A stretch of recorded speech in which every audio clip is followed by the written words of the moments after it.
Hi, everybody. It's been a while. We haven't been on in a while, and that's because I'm starting to get ready for Thanksgiving. What we're going to do, this is the plan. So don't hold me to this, but this is the plan.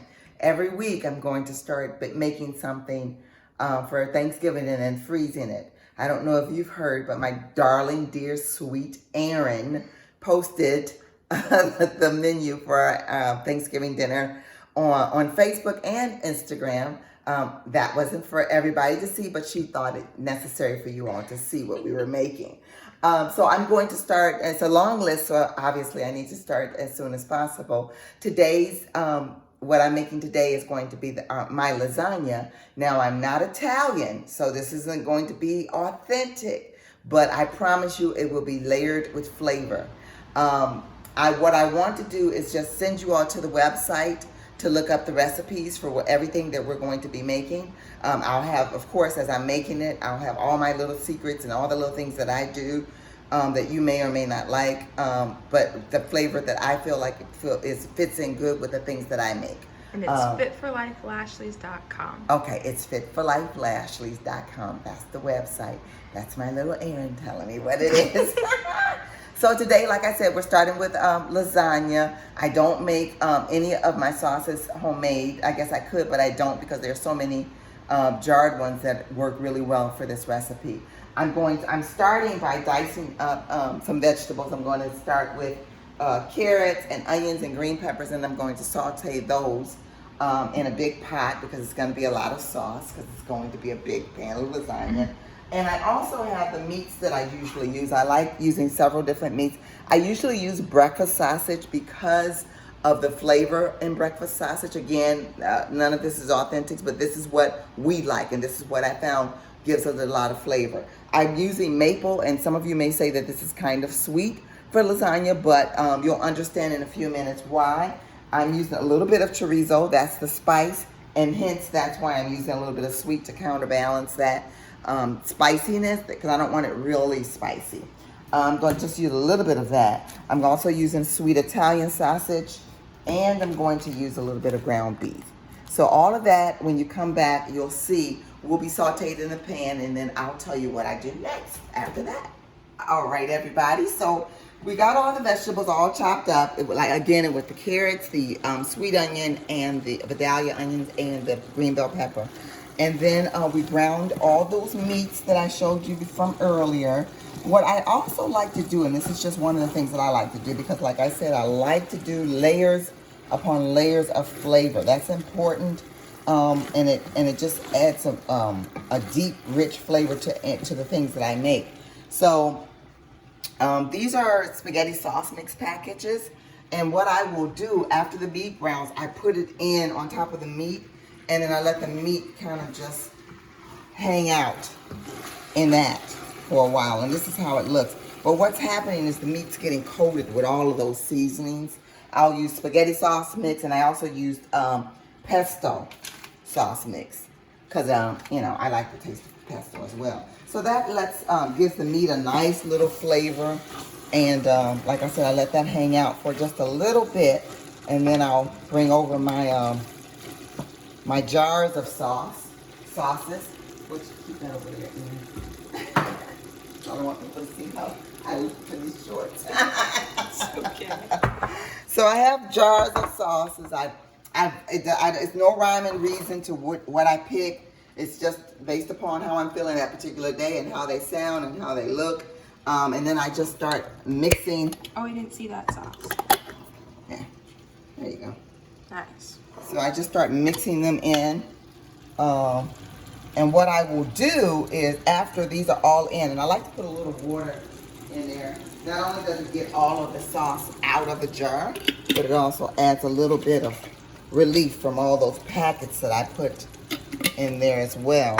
Helps those to break up a little bit. So that's one of them. It's gonna be a lot of jars, guys. A lot of sauce. As you can see, this will be a lot.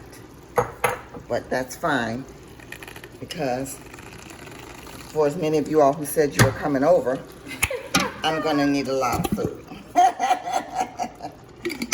that's that one. There we go. So it's coming together. I still have more jars, don't worry. I know that's kind of thick. And I usually try and get at least one sauce that says it has 4 cheeses in it, or 5 cheeses. And I also like to get something, I love the vodka creamy tomato sauce. Don't judge me, but I do like it.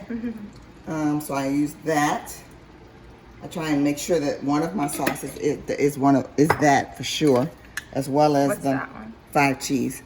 I have a 5 cheese and I have a 4 cheese, different brands, but there we go. What's that one? This is the let me see, Farmer's Market 4 cheese. Yeah, it's a Prego sauce. Oh, alrighty. So here we are. This is what we have now. Really nice, rich, and thick sauce. Alrighty. And so I will let this simmer for a little bit so that all the, flavors can kind of meld together. I like also to put a little pesto in there into the sauce, simply because, again, I'm all about flavor. And this will give it a nice little basil-y, cheesy bite as well. Let that kind of mix in there. And this is basically the foundation of the lasagna. Basically, the next step is just kind of putting it together and layering everything. I'm going to taste it. It's pretty good. Yeah. Pretty good. I like to use one particular sauce that's kind of on the cheaper side, but I like it because it has like a little bit of sweetness to it. The ragu traditional, and it kind of balances out the acidity to the other sauces. So I don't use the whole thing, but I will use a little bit of that, about half of that in there.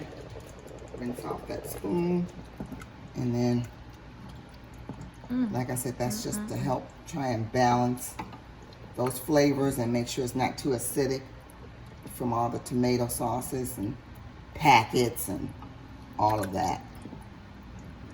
So there we have it.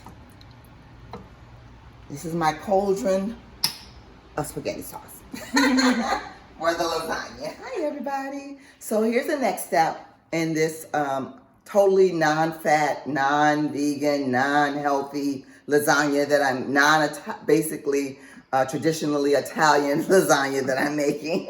I bought a container of ricotta cheese, and this is has a very, very, very mild flavor. So I like to amp up the flavor, before I use it in my lasagna, and you'll see how I use it basically in a minute here when we start layering the lasagna and putting that together.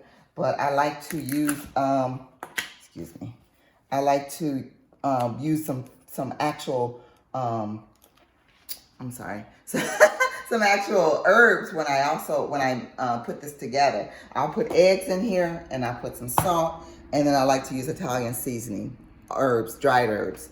And that gives it a nice little flavor because it's, the ricotta cheese is basically just a, what is the word I'm looking for? It's just kind of, it takes on a flavor of whatever you're using, basically. So I'm going to go ahead and put this together, and then when we come back, you'll be able to just see us starting to layer the lasagna in the pans and putting those together so that we can wrap them up and put them in the freezer. All right, guys, so here we are. We're ready to assemble our lasagna. Once again, these are the cheeses that I grated the majority of them. I bought the blocks of cheese and I grated the majority of them.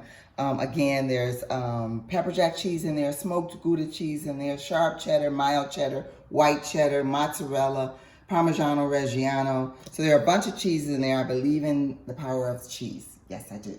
So, and then here's the ricotta cheese. I wanted to make sure that I pointed out this was the whole milk ricotta cheese, none of that skim or part skim. It's Thanksgiving, you all. Around the holidays, I go for full fat, full flavor. Okay, so that's what's in here, along with some eggs, and I also used the Italian herb seasoning in there. This doesn't have any salt or anything. These are just dried Italian herbs. So that's that, and then our spaghetti sauce that we made. So I'm just gonna start assembling. I like to put a little bit of the sauce on the bottom of the pan. So I'll take one of my little measuring cups full, couple of cups full actually. And with all of this, I might get 2 big pans of lasagna out of this. And if I do, if you all want some lasagna, just let me know, because Eric and I won't eat this after Thanksgiving, honestly. May not even eat it on Thanksgiving. I just like making things that my kids liked when they were younger, because it just brings me joy.